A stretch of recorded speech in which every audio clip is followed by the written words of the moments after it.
Bem-vindos a mais um vídeo educacional aqui no canal do Traders Club. Hoje nós vamos falar sobre bitcoins e blockchain em geral. Então aguarda aí após a vinheta.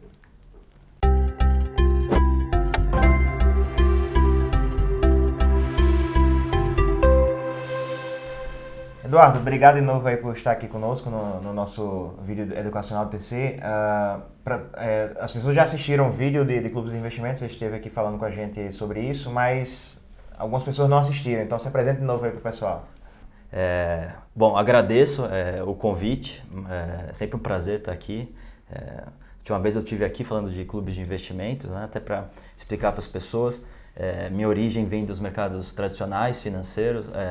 Hoje em dia eu atuo numa empresa que a gente atende clientes privates. E recentemente, era uma paixão antiga minha, algo que eu já seguia, que eu acompanhava e investia. Eu me juntei a uma empresa que tem como se fosse um marketplace de criptoativos, tá? É uma empresa de brasileiros estabelecida na Suíça e eu entrei como CIO da empresa, Chief Investment Officer, onde eu faço a curadoria dos investimentos e ajudo na seleção dos fundos que a gente está trazendo para a plataforma. Explica para o pessoal que não conhece, o que é que faz um CIO de fato? É só a escolha dos participantes do marketplace ou tem atividades que são mais amplas do que isso? Bom, no meu caso, né, como é um mercado novo, envolve a curadoria, então pegar, analisar quem são as pessoas que estão fazendo a gestão desses investimentos. Podem ser de qualquer lugar do mundo, né? Somos uma plataforma global. As criptomoedas, elas permitem essas plataformas globais de investimento, é um dos grandes diferenciais. E então você tem um trabalho de analisar, entender quais são as estratégias. Algo muito similar ao que o mercado tradicional faz por meio dos entes que a gente conhece, como a própria CVM, que cria aquelas regras de as limitações de quais fundos, os fundos cada um no multimercado vão ter suas limitações, renda fixa, fundo de ações, e também analisar quem são os gestores, analisar quais são os tipos de operações que fazem, o risco e também trazer produtos diferentes, tentar ter uma plataforma que, igual hoje em dia as plataformas têm produtos que vão do menor risco ao maior risco, a ideia é ter todos os tipos de risco dentro desse universo que são as criptomoedas. Então funciona mais ou menos como as nossas plataformas que nós temos aqui no Brasil de investimentos, que nós temos várias que têm fundos de diversas assets, diversos bancos, uma coisa só, mais ou menos isso. A ideia é que seja cada dia mais isso, a ideia é trazer mais produtos. Recentemente a gente lançamos uma plataforma de tokenização de ativos também, que seria um passo adicional nesse sentido, que você consegue embutir também investimentos como securitizações em geral, levantamento de capital para a empresa. Qualquer distribuição que você consegue fazer no mercado tradicional, você também consegue fazer via plataforma de tokenização. Se por acaso eu quiser fazer uma aplicação ou investimento num fundo desses que tem na plataforma de vocês, como é que funcionaria isso? Tá, hoje e sempre, né, a gente só vai receber via criptomoedas. Não podemos receber via dólares ou fiat currencies ou moedas dos governos, reais ou dólares ou qualquer que seja. Então a gente vai receber via cripto, hoje a gente só recebe via Bitcoin. E por meio desses bitcoins você vai alocar nos nossos fundos, nos gestores desses fundos. Deixar bem claro, os fundos não são nossos, a gente só provê a plataforma. Sim. Então, assim como, por exemplo, a XP provê a plataforma para diversos fundos, nós somos uma plataforma e buscamos ter os melhores gestores de cripto nessa plataforma. Vocês são intermediários. Somos os intermediários, exatamente. Sim. Então você transfere o Bitcoin para a nossa plataforma, a gente vai pôr na sua conta e você, por meio dessa conta, vai poder alocar nos fundos e nos tokens numa carteira que for melhor, o que você achar que fizer mais sentido dentro da sua estratégia de investimentos. Eduardo, pegando agora um gancho com essa questão do Bitcoin, quando a gente escuta falar em blockchain, nós já pensamos em moedas digitais ou virtuais. Existe uma confusão com relação a esses dois conceitos, virtual ser digital. E necessariamente a gente já pensa em Bitcoin. Só que o blockchain é uma tecnologia que é muito mais ampla, né? Você poderia explicar um pouco para o pessoal também essa questão do blockchain em geral, não só especificamente falando das moedas? Sim, sem dúvida. Aliás, a grande tecnologia é o blockchain, né? Foi o grande game changer. Supostamente tudo se iniciou com Satoshi, que muitos dizem que é uma pessoa, outros dizem que é um grupo de pessoas. E desse paper que foi gerado logo após a grande crise de 2008, 2009, que juntou todas essas tecnologias que hoje compõem o que a gente conhece como criptomoedas, que surgiu o Bitcoin, que foi a primeira e grande moeda desse mercado que a gente conhece hoje. A tecnologia do blockchain, tentando sintetizar, ela equivale a um registro público, igual qualquer outro registro, como um cartório, por exemplo. Você tem lá todas as transações que são feitas, só que diferentemente de uma transação que hoje em dia, por exemplo, quando você usa seu cartão de crédito, você necessita sempre de uma terceira parte, no caso a gestora do cartão para efetivar a transação. Então você tem sempre você tem as duas partes negociando, né? E você tem uma terceira parte que fica como intermediário, como o agente fiduciário dessa negociação. No Bitcoin, no blockchain, essa tecnologia trouxe justamente a não necessidade dessa terceira parte, porque é um sistema descentralizado que foi criado. Você tem inúmeras partes pelo mundo, inúmeros agentes pelo mundo que estão trabalhando, sendo remunerados por isso, que são os chamados mineradores, e que dão força bruta a esse sistema de forma a que essas transações elas sejam todas elas processadas e depois jogadas no registro central, que é o blockchain, e fica lá o histórico. Então, hoje, se você pegar o registro do Bitcoin, o blockchain, você consegue puxar desde a primeira transação, que supostamente foi a pizza lá que todo mundo fala, que supostamente o Satoshi comprou, que ou é uma pessoa ou é um grupo de pessoas. Sim. Aliás, até dá para ver pela quantidade de pizzas que pediram, né? Se foi uma ou várias. Até qualquer outra transação que foi feita no último segundo. Você consegue enxergar tudo lá. Você não consegue enxergar quem são as pessoas. Os detalhes não, mas você vê que teve uma operação. Você sabe que tem todas as operações estão registradas lá. E esse registro é público e, de novo, tem a figura dos mineradores que são recompensados para darem força bruta ao sistema. São eles que fazem todo o processamento e é feito de forma descentralizada. Nós estávamos até conversando aqui no começo, antes de entrar na gravação. Meu computador uma vez estava parecendo um avião decolando, fazendo muita zoada. Eu fui pesquisar o que era e vi que poderia ser alguém usando meu computador para minerar. Eu instalei um aplicativo e ele parou esse barulho na hora. Tem essas histórias hoje em dia, né? Tem alguns computadores que realmente foram hackeados e são usados. Porque realmente é um retorno financeiro. E eu provavelmente gastei um dinheiro razoável de energia com isso. Outra coisa que acontece muito hoje em dia que dá uma má fama são aqueles hackers que entram no computadores e pedem como resgate do computador dinheiro em Bitcoin. Mas enfim, isso faz parte, isso poderia ser com qualquer outro tipo de ativo. Já existe isso com dinheiro de verdade? Então exatamente. É só uma forma adicional que eles estão vendo de aplicar esse recurso. Né? Mas isso acontece também com dinheiro em papel. Exatamente. Falando agora das moedas, nós temos várias criptomoedas no mundo todo. Mas dentre essas diversas que existem, quais são as principais que nós temos hoje? A principal moeda, não precisa nem dizer, é o Bitcoin, né? Todo mundo acho que hoje em dia conhece, se não todo mundo, muitas pessoas hoje em dia conhecem, já se popularizou bastante.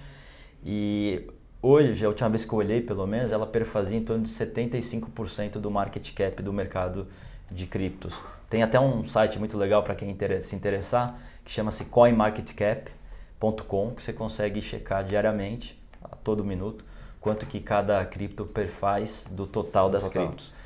E existe um índice de tipo Ibovespa de criptomoedas também nesse site? Nesse site não, mas existem alguns índices. Hoje em dia tem diversos índices, na verdade. Mas eu acredito que todo o ecossistema caminha para ter um índice que vai ser o principal e vai ser o índice que que vai ser seguido pela maioria das casas de investimento em cripto. Aí voltando, então você tem o Bitcoin, você tem a Ethereum, que é muito conhecida também hoje em dia, que trouxe uma espécie de nova tecnologia para o mercado de criptos, que trouxe a capacidade de você poder escrever os contratos inteligentes, os smart contracts, que em inglês chama smart contract, né? Que literalmente quer dizer que você vai escrever uma série de linhas de regras dos contratos, qualquer que seja do que está sendo tratado lá. Por exemplo, a empresa que eu trabalho, a Spins, usa ele. A gente tem as ações, elas são tokenizadas e nós temos as regras de percentuais de dono da empresa que estão escritas em smart contracts, por exemplo. Então você tem a Ethereum, que também é muito conhecida, você tem a Ripple, que é chamada a moeda dos bancos. Eles têm estudado bastante, têm devotado bastante tempo e dinheiro para desenvolvimento. Supostamente é a moeda que tem o menor custo de transação dessas mais conhecidas e, enfim, também está bastante grande. E você tem outras que são mais tradicionais, que estão desde o início, como a Litecoin, por exemplo, que ainda tem um tamanho decente, e outras que menor capitalização de mercado. Você conheceu esse mercado quando? A gente estava até falando antes, né? Eu tenho o meu lado libertário, então, até através do Fernando Urich, que quem está no mercado de cripto conhece muito bem, lá por 2014, 15, eu lembro de ter lido, eu seguia textos dele no Mises, no site do Mises, e li sobre Bitcoin, comecei a estudar mais o assunto, li o livro dele, que ele lançou à época, eu não lembro que ano que foi exatamente, e foi daí que surgiu o meu interesse. Inclusive foi o primeiro momento que eu investi, que a gente estava até conversando antes, né? Que você foi até antes disso, né? Só que eu não coloquei dinheiro, eu deixei passar. 2013, você disse? Foi lá no começo. Eu lia um blog de um professor, que depois virou meu professor, não era meu professor ainda, ele escreveu um texto falando de Bitcoin. Esse professor ele é bem antenado com essas coisas, essas novidades. E aí eu pensei em colocar dinheiro, botar um dinheiro pequeno só pra ver como é que era, testar. Uhum. Gostei da ideia. Mas aí era muita burocracia, tinha que abrir conta, aí eu desisti. Acho que quando você pensou nem existiu ainda exchanges, né? Era bem complicado, na época eu não hoje é bem mais fácil, mas na época era bem mais complicado. Aí eu desisti e perdi esse... Acontece. Eu acho que eram centavos de dólares na época. Quando eu entrei estava em $500 mais ou menos, então você pegou o bonde antes. Eu poderia ter pego um retorno bem considerável. Bem considerável. Aqui no Brasil nós temos alguma moeda dessas que eu posso considerar como sendo brasileira de alguma forma? Sim. Na verdade não é uma moeda brasileira, até porque nenhuma moeda é a plataforma global, né? Sim. Mas é uma empresa de brasileiros que fica em Zug, igual a empresa que eu participo, a Spins. A empresa, no caso, chama-se Transfero. Eles criaram uma moeda que emula o real, que é o BRZ. Assim como tem uma moeda chamada Tether, por exemplo, que emula o dólar, é 1 para 1, eles criaram essa moeda que emula o real. É uma forma de você se proteger quando você está no mundo cripto. Muitas vezes você imagina, por exemplo, que o mercado vai cair, e uma forma de se proteger é comprando a moeda que emula o dólar, no caso do Tether. Então eles estão explorando esse mercado. É um pessoal muito capaz que está trabalhando. Então funciona mais ou menos como se fosse um fundo passivo que segue o índice, que seria a moeda? Exatamente, como se fosse uma ETF, sim. Exatamente, um fundo passivo que emula a moeda, no caso do Brasil, nesse caso. Tem diversas iniciativas hoje em dia de moedas seguindo essa linha. Legal. Então é uma forma de você... Se você gosta da ideia das criptos e você quer ter uma espécie de proteção ou de fundo passivo com base em alguma moeda, é uma forma Sim. mais fácil de... E isso é muito importante para o ecossistema, porque, por exemplo, quando eu estou selecionando os fundos que a gente vai trazer para a plataforma e auditando e conversando com gestores, o que é importante para entregar resultado é você ter uma diversidade de ativos que você pode investir, Sim. produtos. Então, o ecossistema vem crescendo muito nos últimos anos. Apesar do preço não ter subido mais tanto depois de ter batido os quase $20 mil, ou em torno de $20 mil em 2017, ao final de 2017, o que vem acontecendo é que o ecossistema vem se fortalecendo. Então, se você pegar algumas plataformas globais, como uma exchange global, até para deixar claro, um exchange de cripto, a gente vai tratar disso depois, mas exchange seria o equivalente de uma corretora de valores. É o lugar que você aporta o dinheiro e compra as criptos. Então, por exemplo, você tem uma exchange hoje chamada BitMEX, que é uma das maiores do mundo. E nela você tem hoje diversos produtos, desde opções de venda, opções de compra, os chamados altcoins, que são essas moedas que cada uma vai ter um perfil, desde o BRZ, por exemplo, sim, que emula o real, ao Tether, que emula o dólar, e uma outra moeda que pode ter características novas e você achou interessante e resolveu alocar. Então tudo isso traz uma diversidade, uma capacidade de investimentos e de entrega de resultado que a gente não tinha, por exemplo, há 3, 4 anos atrás. Sim. A regulação, como é que funciona dessas exchanges? Tipo, você tem uma espécie de CVM para isso ou em cada país? Cada país vai ter a sua regulamentação.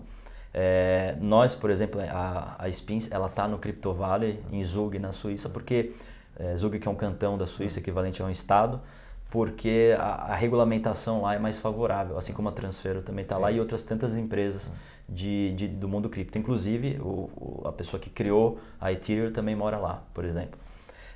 Cada jurisdição vai ter suas facilidades, suas dificuldades. No nosso caso, a gente optou por o caminho da Europa, porque fazia sentido do ponto de vista de regulamentação e é uma plataforma global.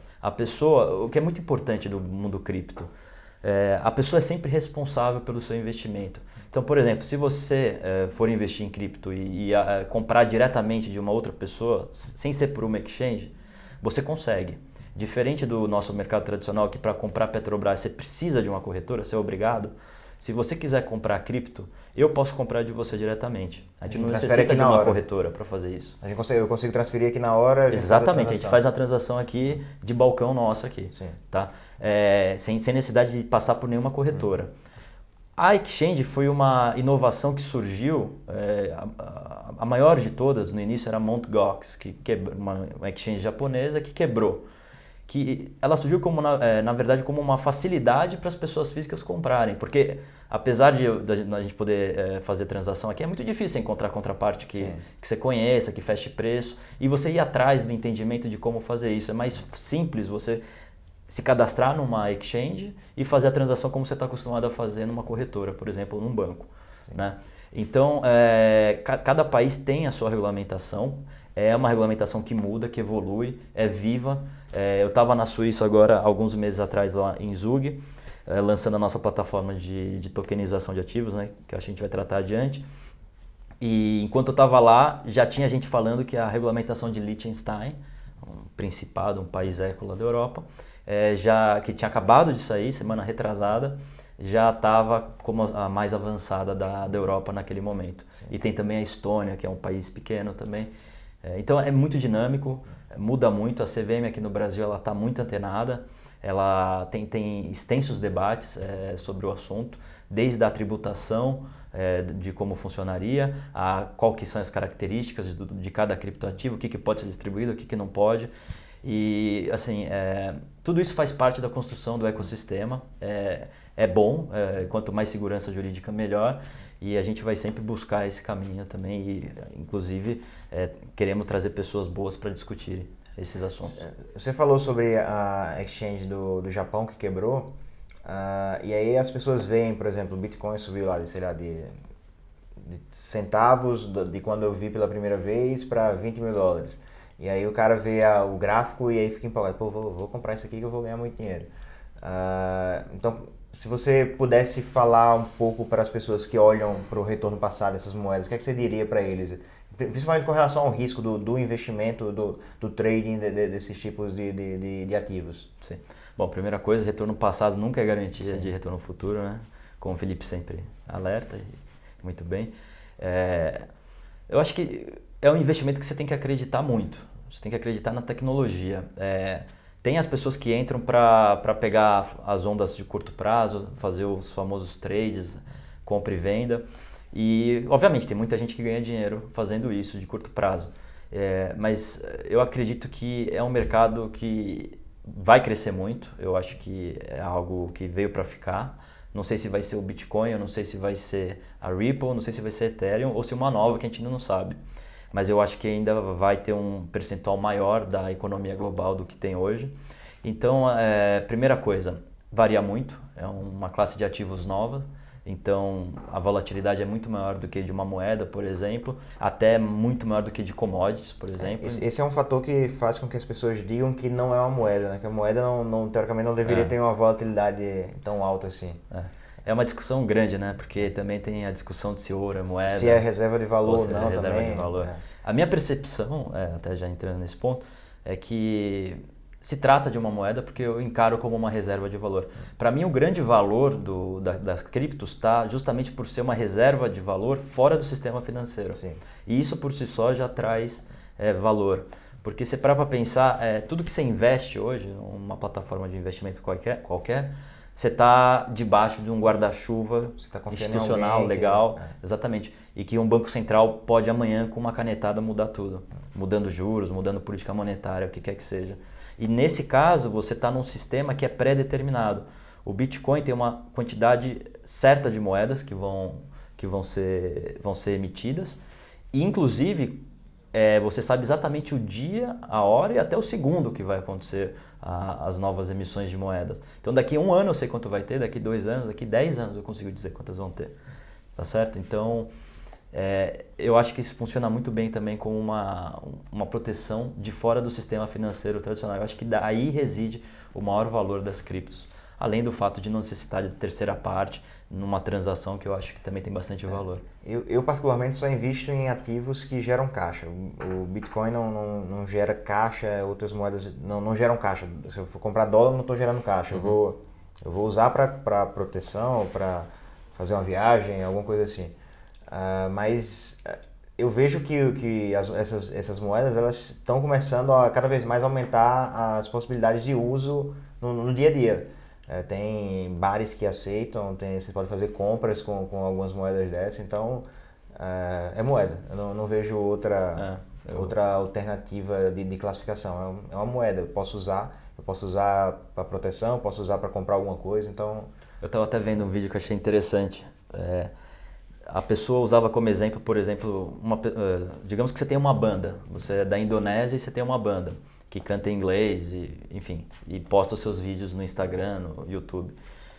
Como que você receberia esse dinheiro? Como que você pediria para as pessoas do mundo que te seguem te pagarem se gostam de você? Uma forma que funciona muito bem, por exemplo, são as criptomoedas.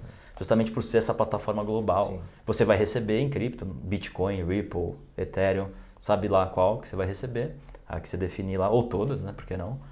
E você pode transformar na moeda local do seu país, ou não, ou você pode deixar também em cripto.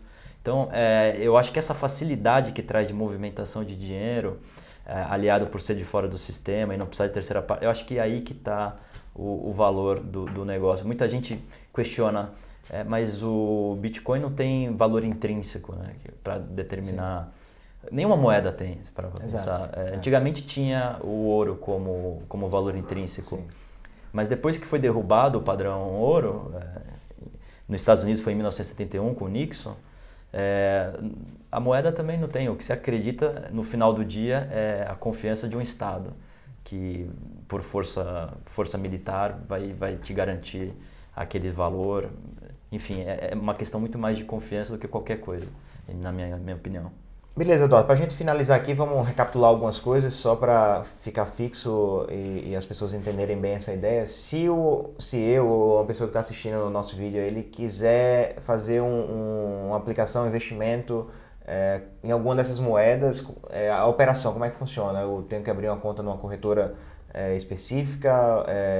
Existem corretoras já no Brasil que fazem isso de forma menos burocrática? O processo operacional, como é que funciona? Tá certo. No Brasil temos exchanges, corretoras que fazem isso. Teve até uma nova regulamentação do Banco Central desse ano que delineou bem quais são as obrigações dela. Então, juridicamente está muito mais confiável, mais seguro. Tá? Inclusive a parte de transparência dela, a parte de averiguação por parte dos órgãos reguladores. Então, você pode transferir os seus reais para uma exchange aqui do Brasil.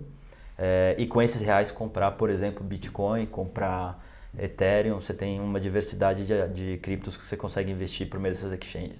No caso da minha plataforma, da Spins, a gente não recebe em real, a gente só recebe em cripto. Então teria que comprar Bitcoin especificamente, ou vocês usam... Bitcoin, no caso hoje a gente só trabalha com Bitcoin e a gente receberia esses Bitcoins. Qual que é a ideia nossa?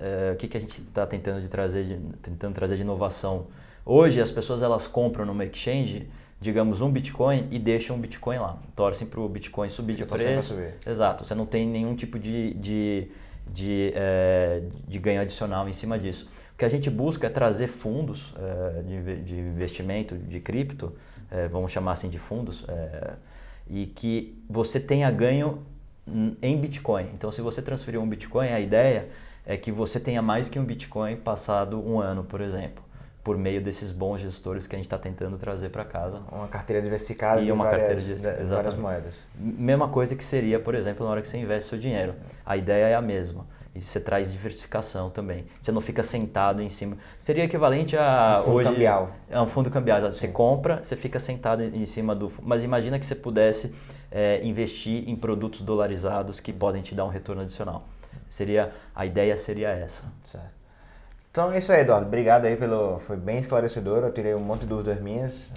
Eu acho que o pessoal também deve ter gostado aí do vídeo. Então, pessoal, se gostaram, deixa o like aí. Se não gostaram, avisa também porque não gostou. Deixa os comentários se tiverem dúvidas. A gente sempre responde lá. Eduardo no de Clubes respondeu um monte de pergunta lá das pessoas. Contem comigo para responder. O que eu não souber, eu pergunto e respondo posteriormente. Então esse é o bom desses nossos vídeos aí. A gente tem interação de verdade. Então deixa os comentários aí perguntando com as dúvidas que vocês vão ter alguma resposta em breve. Então, valeu, Eduardo. Obrigado aí. Valeu, Felipe. Eu que agradeço. Então é isso aí. Valeu, pessoal. Até a próxima.